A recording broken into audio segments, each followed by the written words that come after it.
When I first saw the trailer for Tetris 99, I was extremely excited.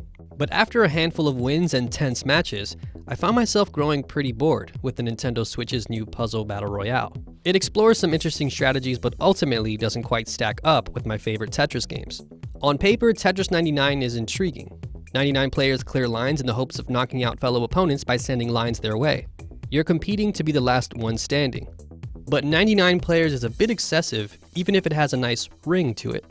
It takes quite a while for things to get interesting, and the path there just doesn't feel engaging enough to warrant long play sessions. As a result, it just makes me less inclined to want to come back to it. For higher level Tetris players, the grind into the top 10 drags. And finally managing to break into that top 10 slot, only to fall short, is frustrating in a way that isn't present in Battle Royale shooters. Part of the appeal for me in Apex Legends is finding the right mix of team chemistry and picking another part of the map to land in.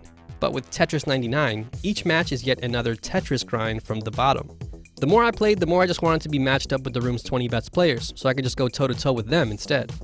Oftentimes, I'm dealing with the luckiest players towards the end, and not necessarily the best of the bunch, myself included. With Tetris 99, there's so much already happening that it can be hard to figure out its rules for sending blocks into other people's games. Players can target blocks at other players using the Switch's left thumbstick, or moving the right thumbstick in one of 4 directions. But can you be sure that other players really know what they're doing? No, because there's no tutorial, and those controls are not intuitive. Once the pace picks up and the player count goes down, it is useful to be able to target people who are trailing behind for easy picking. Knowing when to switch from offense to defense is fun and a new and mindful way to approach Tetris. For the more seasoned Tetris players out there, it's nice to be able to apply that skill set to different fronts and add a spicy layer of strategy. But there is a cadence to it that gets stale. I think this game was made to be played handheld, which is fine, but the Switch's Joy-Cons aren't ideal for a game that relies so heavily on the D-pad. The Pro controller's got its own D-pad issues, with left or right inputs registering as up sometimes. The game can be a grind, but it does get more exciting late in a match.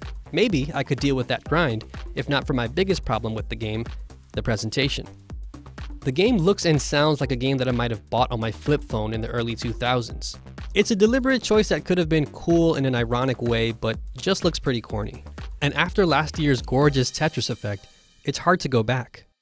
I also find the music to be incredibly vexing.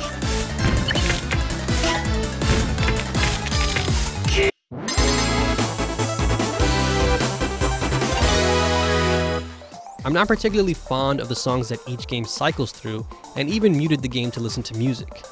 I guess in some ways it would be the perfect commute game, since I could just listen to music off of my phone, but there are no offline modes, and unless you live in some future city, this is a game that requires a stable internet connection. On a personal level, part of the thrill of playing Tetris is the tension that comes with trying to surpass a high score or pushing myself past my limits. With Tetris 99, it's more about me just getting a good hand. The rush comes from the nerves of needing to outlast your opponent and survive to be the best player out of 99 others, but it puts me in a weird headspace. It's less of a personal achievement glow and more lizard brain anxiety. I usually find Tetris to be this calming experience that lets me hyper-focus on something, and Tetris 99 makes me feel like I'm always scrambling in a way that, sure, is exciting, but not something I want to chill with long term. Thankfully, there are plenty of ways to enjoy Tetris right now.